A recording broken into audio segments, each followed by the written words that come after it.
बलात्कारको प्रमाण माग्छौ, डोमेस्टिक भायोलेन्सको प्रमाण माग्छौ, के तिमीलाई रेप भइरहेको बेला भिडियो बनाएर राखिदिनु पर्ने हो तिमीलाई देखाउनको लागि? किनकि जहिले पनि बोल्न आइजाने, जहिले पनि अरूको कन्ट्रोभर्सीमा आएर बिचमा प्याच प्याच प्याच बोल्ने हाम्रो कलाकार तथा गायिका एलिना चौहान दिदी।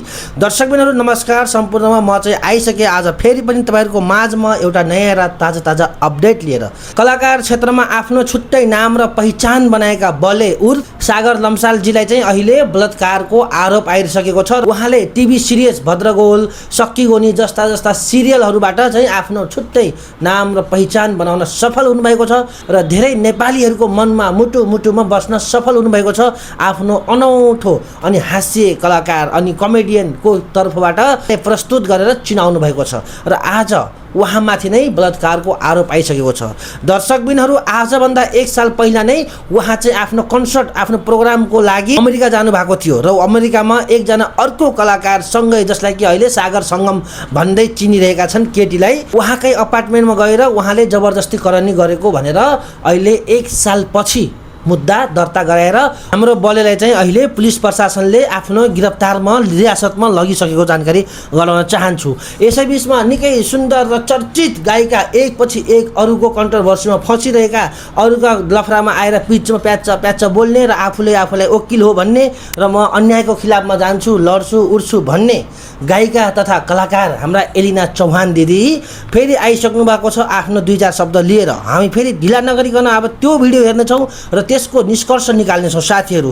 त्योभन्दा पहिला यदि च्यानलमा नयाँ हुनुहुन्छ भनेपछि च्यानललाई सब्सक्राइब गर्न नभुल्नुहोला। अब हामी ढिला नगरिकन भिडियोतिर लाग्नेछौँ। फेमिनिस्ट एलिना चौहान फेरि आइसकेको छु। तिमीलाई त देखिन सक्नुहुन्छ मैले बोल्ने बित्तिकै चोथाली अरू कलाकार बोलेकै छैनन्, कति बोल्नु परेको कन्ट्रोभर्सी क्विन भन्दै मेरो आवाज दबाउन खोज्छौ, तर मेरो चाहिँ आवाज तिमीहरूले कहिले पनि दबाउन सक्दैनौ। किनभने मलाई चाहिँ अन्याय सहनुभन्दा गाली सहनु चाहिँ हजार गुणा चाहिँ राम्रो लाग्छ है। अनि यहाँ सुन्नुभयो त, अन्यायको बेलामा उहाँलाई चाहिँ गाली सहने नै किन नहोस् त्यही राम्रो लाग्छ। म चाहिँ गाली सहन तयार गरेँ, हजारौँ गाली। अगाडि हेरौँ के भन्नुहुन्छ अरू। यो भिडियो चाहिँ मैले कसैको लागि पनि बनाएको होइन, कुनै व्यक्तिगत मान्छेको लागि बनाएको होइन, तर एउटा समाज, यो समाजको किराहरू गोबर भरिएको मान्छेको लागि बनाउँदैछु। यहाँनिर म कसले अन्याय गर्यो, कसले न्याय गर्यो, कसले के गर्यो भन्नलाई मलाई केही पनि थाहा छैन। त्यो समयले प्रुभ गर्ला, त्यो जेसुकै होला, त्यो मलाई मतलब छैन।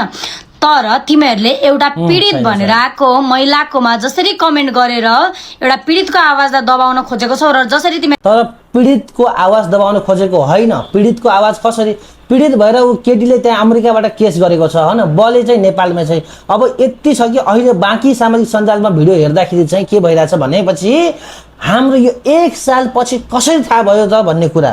किन भनेपछि घटना भएको 24 घण्टाभित्र भन्नुपर्ने, 2 दिनभित्र, 3 दिनभित्र भन्नुपर्ने भनेर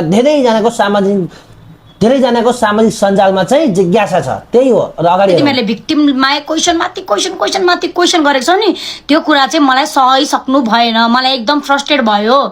फर्स्ट कुरा, तिमीहरू जो मान्छेले गल्ती गरेको छ त्यसलाई गर, क्वेसन गर। गल्ती गरेको आरोप लागेको भनौँ न, गर, क्वेसन गर, त्यसलाई प्रमाण माग न। तैँले गरेको छैनस् भने प्रमाण दे, गरेको छैनस् भने प्रमाण दे भनेर माग न। यो त के भइगयो भनेपछि मन लागेपछि चमत्कार, मन लागेन भनेपछि बलात्कार भने जस्तो कहानी भयो कि नै। अब केटासँग प्रमाण मान्ने गरे यस्तो भन्लायो भने त हाम्रा देशका विभिन्न देशका केटीहरू बीच अब सम्बन्ध भएको 2 वर्षपछि 5 वर्षपछि गएर पनि त त्यस्तो केस हाल्न सक्छन्। फेरि जबरजस्ती करनी भनेर के थाहा त्यति बेला सहमति भयो कि होइन, हो कि होइन। दर्शकबिनहरू आफ्नो प्रतिक्रिया कमेन्ट पनि गर्दै गर्नु होला।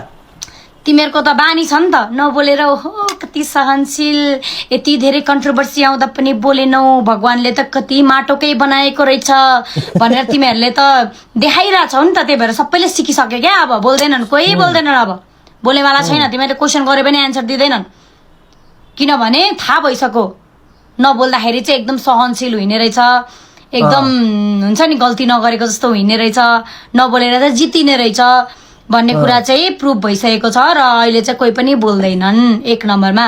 अनि अर्को नम्बरमा तिमीहरूको क्वेसनहरू चाहिँ यस्तो थियो कि यति घटिया क्वेसन छ कि 1 वर्ष लाग्यो बलात्कार भएको थाहा पाउन भनेर। अनि यस्तो पागलनीले भनेको कुरा के पत्याउनु, गर कि गरेन नि। अरे पागल पागल पो भएको होला त ल पागल त्यही पनि तिमीहरूले त्यस्तो पागल चाहिँ भन्न मिल्दैन किनभने नेपालमा अहिले हेर्ने हो भने 80% मान्छे चाहिँ डिप्रेसनमा होला डिप्रेसनमा भएको हो क्या कोमामा गएको होइन क्या केही पनि थाहा नहुने डिप्रेसनमा भएको मान्छेको होस चेतै नहुने भन्ने चाहिँ हुँदैन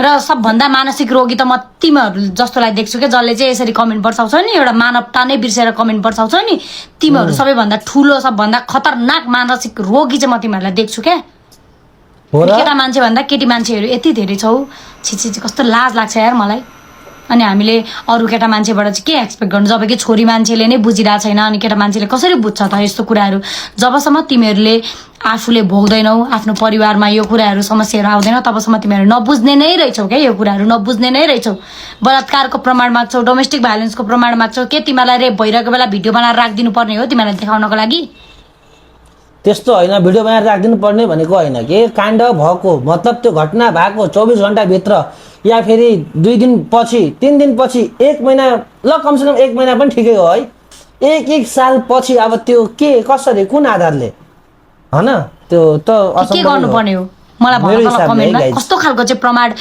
रेपको डोमेस्टिक भाइलेन्सको कस्तो खालको प्रमाण चाहिँ तिमीलाई देखाउँदा तिमीहरूले पत्याएर चाहिँ त्यो पीडितलाई चाहिँ तिमीहरूले चाहिँ बाँच्न दिन्छौ मरेपछि त रोडमा गएर ए जस्टिस भन्दै उफ्रिन्छौ त बाँचुन्जेल त कहिले पनि तिमीहरूले पीडितलाई बाँच्न दिएको छैनौ अहिलेसम्म मैले हेर्दा मलाई पनि मार्नै खोजेको हो क्या धेरैजनाले चाहिँ हैन देछन् तर म तिमीहरू जस्तो मान्छेको सोचबाट माथि आए खोजेको हैन त्यो विष्णु सापकोटाको र यहाँको जो त्यति बेलाको काण्ड चलिरहेको थियो त्यसै बेला भन्नुभयो त्यस्तो कसैले पनि भनेका थिएनन् मैले देखे अनुसार है बाँकी चाहिँ थाहा छैन मलाई पनि सहेर गुम्सेर बसेको मान्छेहरूले यस्तो कुराहरू देखेपछि बोल्दैनन् अब आफै नराम्रो हुने रहेछ आफ्नै बेइज्जत हुने रहेछ ए मन पर्दा चमत्कार मन नपर्दा बलात्कार भनेर भन्दा रहेछन् म त बोल्दिनँ अब भन्छन् क्या तिमीहरूले गर्ने यही हो तिमीहरूले देश परिवर्तन गर्ने कुरा गर्छौ अनि यो चाहिँ परिवर्तन हुनु पर्दैन तिमीहरूको कहिले पनि चाहे केटा होस् या केटी होस् केही मतलब भएन क्या मलाई केटाले पनि जस्टिस पाउनुपर्छ यदि केटाले आरोप मात्र लागेको हो केटालाई भने उसको इज्जत गएको हुन्छ केटाले पनि जस्टिस पाउनु पर्छ तर तिमीहरूले यस्तो घटिया क्वेसन गर्न मिल्दैन तिमीहरूले रेपको प्रमाण माग्न मिल्दैन केही पनि गर्न मिल्दैन तिमीहरूले यस्तो कुराहरू तिमीहरू रङ छौ कतिवटा कुरामा अनि केटा मान्छेको लागि पनि बोलिदिनु भन्नुहुन्छ होइन हो कतिवटा कुरामा केटा मान्छेहरू पीडित हुनुहुन्छ कति जिम्मेवारी बोकेर कति जिन्दगीभर दुःख गर्नुपर्ने हुन्छ कतिजनाले धोका खानुहुन्छ कतिको के भएको छ मलाई थाहा छ तर यहाँ म रेपको कुरा गरिरहेको छु केटा मान्छे कोही रेप भएको हुनुहुन्छ भने आउनुहोस् मेरो कमेन्टमा म तपाईँहरूको लागि भिडियो बनाउँछु यहाँ हतारिएर मलाई फेमिनिस्ट भन्दै गाली गर्न नआउनुहोस् क्या तर यो सोच जबसम्म बदलिँदैन नि नेपालीहरूको सोच समाज जबसम्म बदलिँदैन तबसम्म क्राइम कन्ट्रोलै हुँदैन क्या क्राइम कन्ट्रोलै हुँदैन क्या कति मर्नु क्या काटेर मारेको लास मात्रै मरेको हुँदैन क्या कोही मान्छे जिउँदै लास हुन्छ क्या यस्तो कुराले कस्तो नबुझेको क्या कस्तो नबुझेको पीडितलाई सहयोग गर्न सक्दैनौ भने उसको आवाज पनि नदबाऊ क्या कसैलाई राम्रो गर्न सकिँदैन भने नराम्रो पनि नगर न उसलाई कति पीडा हुन्छ होला त्यस्तो देखेर तिमीहरूको लागि अब उसले के प्रमाण बनाएर ल्याउनु गएर केटा मान्छेलाई पनि क्वेसन गर केटा मान्छेलाई प्रमाण माग कि उसले गल्ती गरेको होइन भनेर दर्शकबिनहरु तपाईहरु यस विषयमा के भन्नुहुन्छ हाम्रो गायिका तथा कलाकार एलिना चौहानजीले भनेका कुराहरुमा तपाईहरु कतिको समर्थक जनाउनुहुन्छ आफूले आफैलाई आफ्नो प्रतिक्रिया कमेन्ट गर्न नभुल्नु होला है र च्यानलमा नयाँ हुनुहुन्छ भनेपछि च्यानललाई सब्स्क्राइब गर्न नभुल्नु होला आगामी दिनमा फेरि म नयाँ ताजा अपडेटहरु लिएर आइरहनेछु।